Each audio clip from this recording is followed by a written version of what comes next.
सीताराम सीताराम सीताराम कही, जाहि विधि राखे राम ताहि विधि रही। सीताराम सीताराम सीताराम कही, जाहि विधि राखे राम ताहि विधि रही। जाहि विधि राखे राम ताहि विधि रही। बोली श्री उमापति महादेव की जय। बोली श्री भक्तवत्सल भगवान की जय। बोली श्री महापुराण की जय। तो भक्तों, जिस प्रकार हमने पूर्व सत्र में महादेव जी के 2 अवतारों के बारे में जाना, हमने पिछले सत्र में महादेव जी के अश्वत्थामा अवतार तथा श्री यतिनाथ अवतार के बारे में जाना। आज हम महादेव जी के 2 और अवतारों के बारे में जानेंगे। तो आइए आज की कथा को आरंभ करते हैं।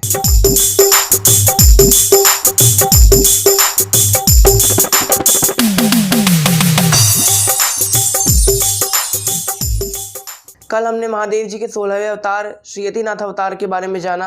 ये महादेव जी का वो अंतिम अवतार था जो महादेव जी ने सतयुग के समय लिया। इसके पश्चात महादेव जी ने हनुमान जी का अवतार लिया था, जो महादेव जी का 17वां अवतार था, जो त्रेता युग में अवतरित हो। कल हम द्वापर युग के अवतारों की ओर चल रहे थे। द्वापर युग में महादेव जी ने 2 अवतार लिए थे। पहला अवतार था किरातेश्वर अवतार और दूसरा अवतार था अश्वत्थामा अवतार। तो कल हमने महादेव जी के अश्वत्थामा अवतार की कथा तो जान ली थी।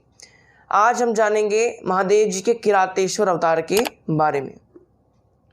एक बार अर्जुन जी भगवान श्री कृष्ण की प्रेरणा से वन में जाते हैं पाशुपतास्त्र अर्जित करने। महादेव जी का सबसे भयंकर अस्त्र जिससे उन्होंने कई सारे असुरों का अंत किया था, उस पाशुपतास्त्र को अर्जित करने के लिए अर्जुन जी जाते हैं वन में तपस्या करने।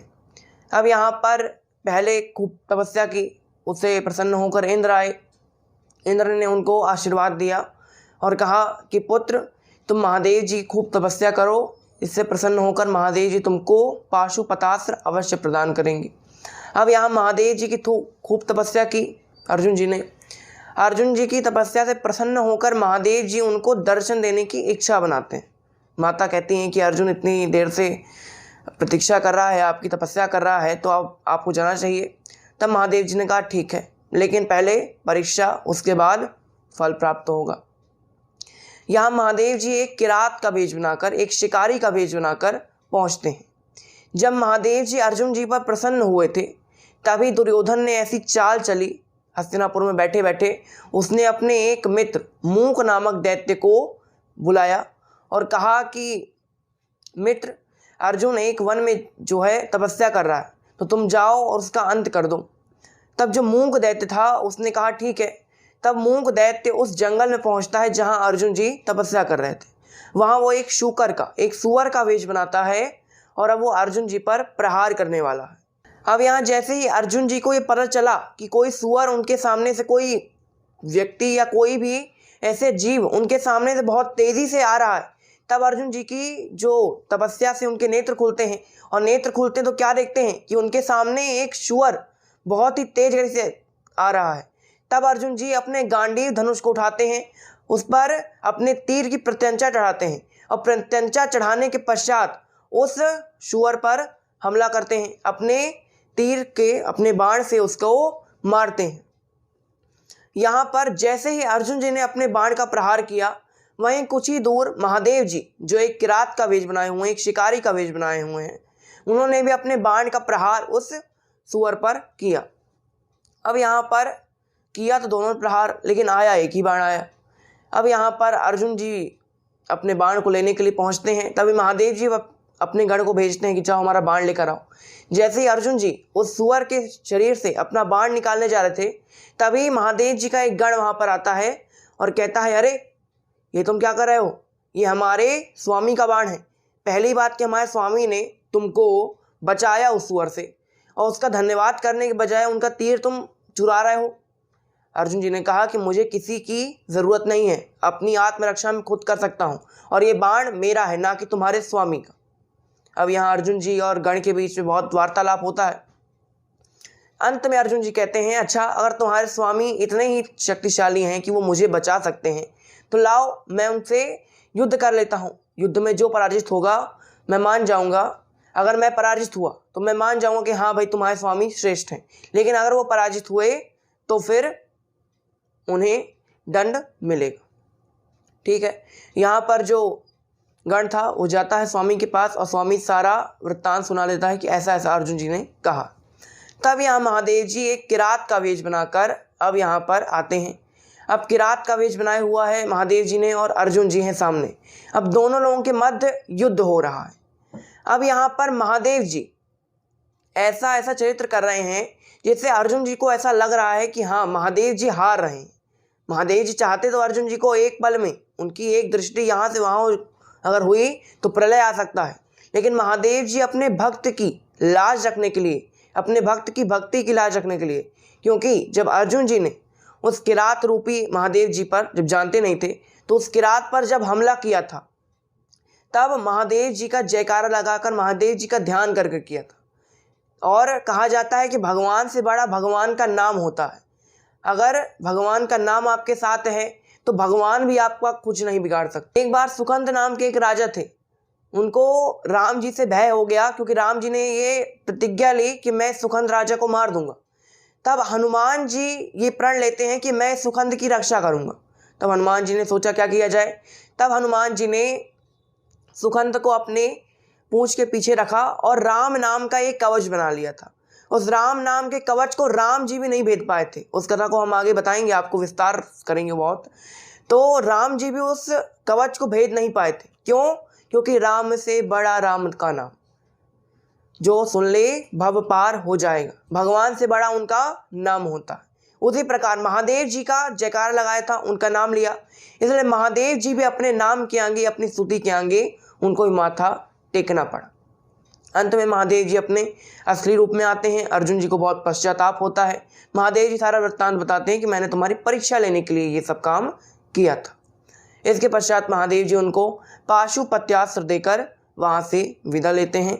यहाँ पर महादेव जी के किरातेश्वर अवतार की कथा यहाँ पर समाप्त होती है। अब हम चलते हैं महादेव जी के त्रेता युगीन अवतारों की तरफ, यानी महादेव जी के हनुमान अवतार की सुंदर सी कथा में अब हम प्रवेश करते हैं। सर्वप्रथम हम ये जानेंगे कि महादेव जी के जो अवतार हैं हनुमान जी, उनका जन्म किस प्रकार हुआ। जब समुद्र मंथन हुआ था देवताओं और दानवों के मध्य, तब श्री विष्णु भगवान ने मोहिनी का अवतार धरा था और दैत्यों के साथ छल करके देवताओं को अमृत पिला दिया था। मोहिनी भगवान का वो रूप इतना सुंदर था कि ब्रह्मचारी महादेव जी भी उनके वश में आ गए थे। महादेव जी के अंदर भी एक समय के लिए काम वासना का उजागर हो गया था। तब महादेव जी उन मोहिनी माता के पीछे पीछे अब घूम रहे थे। अब यहाँ जब मोहिनी माता के पीछे पीछे घूम रहे थे, तभी महादेव जी का जो तेज है वो उनके शरीर से भिन्न हो जाता है। उस तेज को जो सप्त ऋषि थे एक पत्ते में एकत्रित करते हैं और उस तेज को श्री माता अंजनी की नासिका द्वारा उनके गर्भ में प्रविष्ट कर देते हैं। उससे श्री हनुमान जी महाराज का जन्म होता है, जो अंजनी सुध भी कहे जाते हैं, पवन सुध भी कहे जाते हैं।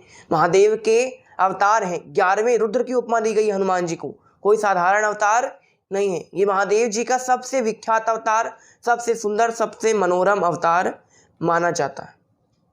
एक और कथा है हनुमान जी के जन्म की कि जब राजा दशरथ ने अपने पुत्र प्राप्ति के लिए यज्ञ करवाया था, वशिष्ठ मुनि आदि श्रृंगी ऋषि सब आए थे, तब जब यज्ञ करवाया था तब उस यज्ञ से एक देवता निकले थे, प्रजापति निकले थे। उन प्रजापति ने राजा दशरथ को एक खीर का पात्र दिया था। उस खीर के पात्र से राजा दशरथ ने पहले अपनी रानी कौशल्या को खीर का भाग दिया, फिर रानी कैकेयी को भाग दिया, फिर रानी सुमित्रा को भाग दिया। ये ऐसा वाल्मीकि रामायण के अनुसार है कि पहला भाग दिया कौशल्या को, फिर कैकेयी, फिर सुमित्रा को, फिर थोड़ा सा भाग बच गया देने के बाद फिर दोबारा जो थोड़ा सा भाग बच गया फिर वो सुमित्रा को दे दिया गया। ऐसा वाल्मीकि रामायण। और रामचरितमानस में अलग लिखा है कि कौशल्या को दिया और कैकेयी को दिया, और उन दोनों ने फिर अपने अपने भाग से सुमित्रा माता को दिया था। तो थोड़ा थोड़ा वेरिएशन चलता रहता है। तो यहाँ पर जो कैकेयी माता को जो भाग दिया गया था, तो कैकेयी माता ने ऐसा विचार किया कि हम अपना जो भाग है वो बाद में खा लेंगे। तब कैकेयी माता अपने जो कटोरा था खीर का, जिस पात्र में उन्होंने रखा था, उसको अपने महल के कमरे, जो उनका कमरा था, उसके खिड़की के किनारे रख दिया। अब उस खिड़की के किनारे से एक कौवा आता है और वो जो पात्र था उसमें से जो थोड़ी सी खीर थी वो अपने पंजों में दबाकर, कुछ चावल जो थे उसके खीर के, उसको अपने पंजों में दबाकर वो उड़ने लगता है। अब वो कौवा उड़ते उड़ते थोड़ा सा टेढ़ा होता है। अब टेढ़ा होता है, जब वो टेढ़ा हुआ तब वो कहाँ उड़ रहा था? एक पर्वत के नीचे। जैसे ही वो एक पर्वत के नीचे पहुंचता है, वो थोड़ा सा हवा की गति से टेढ़ा हो जाता है।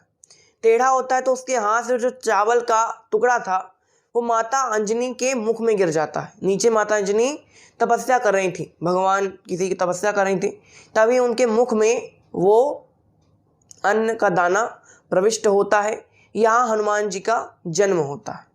तो दो कथाएं प्रचलित हैं।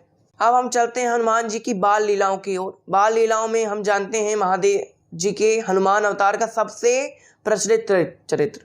एक बार हनुमान जी छोटे से बालक थे, अपने कमरे की खिड़की के किनारे बैठे हुए थे। सूर्योदय का समय था। तब सूर्योदय के समय जैसे देखते हैं ना, सूर्य एकदम लाल लाल होता है। तब लाल लाल सूर्य को देखकर उन्होंने ऐसा विचार मन में बनाया कि ये लगता है कोई फल है। तब हनुमान जी सूर्य को खाने के लिए आकाश मंडल में उड़ते हैं। उनके पास कई सारी शक्तियां थी, महादेव जी ने उनको कई सारी शक्तियां प्रदान कर रखी थी। तो वो आकाश मंडल में उड़ते हैं, बीच में कई सारे देवता आते हैं, फिर भी उन सभी देवताओं को हटाते हुए अपने मार्ग से उस सूर्य को भक्षण कर लेते। अब यहाँ सारे देवता, जैसे ही सूर्य का भक्षण हो गया तब सारे जगह अंधकार छा गया। तब यहाँ सभी देवता हनुमान जी की स्तुति करते हैं कि बाल समय रवि भक्षे नियो, तब तीनहु लोक भयो अंधियारो। इस तरह कई सारी स्तुति करते हैं। इसके पश्चात हनुमान जी सूर्य देवता को अपने मुंह से बाहर निकाल देते हैं। इसके पश्चात सूर्य देवता दोबारा इस सृष्टि में प्रकाशमान होते हैं। तो ये हनुमान जी का सबसे सुंदर चरित्र था, क्योंकि हनुमान जी ने इसमें सूर्य का भक्षण किया और एक फल समझा था सूर्य को। उनके कुछ उस तरह की बुद्धि नहीं थी, उन्हें पता नहीं था कि क्या सही है और क्या गलत है। एक बार हनुमान जी ने कई सारे देवताओं को परेशान कर रखे थे। एक बार कई सारे देवताओं को कभी कुछ परेशान करते, कभी किसी को कैसे परेशान करते। तब एक बार इंद्र ने उन पर वज्र का प्रहार कर दिया था हनुमान जी पर। छोटे से बालक थे। तब पवन देव, जो हनुमान जी के पिता माने जाते हैं, वो पवन देव ने हनुमान जी पर जैसे वज्र का प्रहार हुआ, तब उन्होंने हनुमान जी को एक गुफा के अंदर लेकर गए और वायु की शक्ति को शून्य कर दिया। पूरे सृष्टि की जो वायु की शक्ति थी उसको शून्य कर दिया, जिससे सभी देवी देवता, सारे जीव जंतु हाहाकार मचने लगा। बाद में फिर देवता पवन देव की स्तुति करते हैं। पवन देव उनकी स्तुति से प्रसन्न होकर हनुमान जी को कहते हैं कि अगर हनुमान जी जीवित हो जाएं तो फिर मैं दोबारा सही कर दूंगा सब। तब महादेव जी हनुमान जी को दोबारा जीवित करते हैं, क्योंकि वज्र का प्रहार अगर किसी पर हो गया तो फिर उसका मरना निश्चित है। वज्र का प्रहार किया था इंद्र ने, इसलिए हनुमान जी की मृत्यु हो गई थी। इसके पश्चात जो महादेव जी हैं उन्होंने दोबारा हनुमान जी को जीवित किया, वज्र के प्रहार को निष्फल करते हैं। कई सारे देवता हनुमान जी को कई प्रकार के उपहार देते हैं, वहाँ से चले जाते हैं। इंद्र उनसे क्षमा मांगते हैं, इंद्र भी वहाँ से चले जाते हैं। अब हम चलते हैं उस प्रसंग की ओर जब हनुमान जी सूर्य देवता से विद्या अध्ययन करने के लिए जाते हैं। थोड़े बड़े हुए तब जो अंजनी माता थी और श्री केसरी, उन्होंने ऐसा विचार किया कि हमारे पुत्र को शिक्षा प्राप्त होनी चाहिए। तब सोचते हैं कि किससे शिक्षा प्राप्त कराई जाए। तब सभी देवता कहते हैं कि सूर्य देवता से शिक्षा प्राप्त कराते हैं। ठीक है। अब यहाँ हनुमान जी सूर्य देवता से शिक्षा प्राप्त करने के लिए पहुँचते हैं। तो सूर्य देवता ने हनुमान जी को 9 प्रकार की विद्याएं सिखाई थी, 9 प्रकार की दिव्य विद्याएं सिखा रखी थी। कैसे कैसे सिखाई थी? 5 विद्या हनुमान जी को उन्होंने पहले ही सिखा ली, लेकिन जब 5 विद्या के बाद जब 6वीं विद्या की बारी आई तब उनके अंदर थोड़ा सा दुविधा आ गई सूर्य देवता के अंदर। क्यों? क्योंकि 5 विद्या तो वो किसी को भी सिखा सकते थे, लेकिन जो बाकी 4 विद्याएं थीं वो केवल उस शादीशुदा पुरुष को ही सिखा सकते थे। तब ये दुविधा आ गई, क्योंकि हनुमान जी ने प्रण रखा था कि हम बाल ब्रह्मचारी रहेंगे, आजीवन ब्रह्मचर्य का पालन करेंगे, किसी भी नारी से संबंध नहीं रखेंगे। तब ये दुविधा आ गई कि विद्या भी सीखनी है और पर नारी से संबंध भी नहीं रखना। तब सूर्य देवता ने कहा कि मेरी बेटी है सुवर्चला, तुम मुझसे विवाह कर लो, और उससे विवाह करने के पश्चात भी तुम कभी भी ऐसे नहीं माने जाओगे, तुम हमेशा ब्रह्मचर्य ही पालन करते रहोगे। क्यों? क्योंकि जो मेरी बेटी है, तुमसे विवाह करने के पश्चात मैं उसे ये कहूँगा कि तुम जाओ तपस्या करने, तो वो तुमको छोड़कर तपस्या करने चली जाएगी। तो एक तरह से तुम्हारा विवाह भी हो जाएगा, एक तरह से तुम ब्रह्मचारी भी रह आओगे।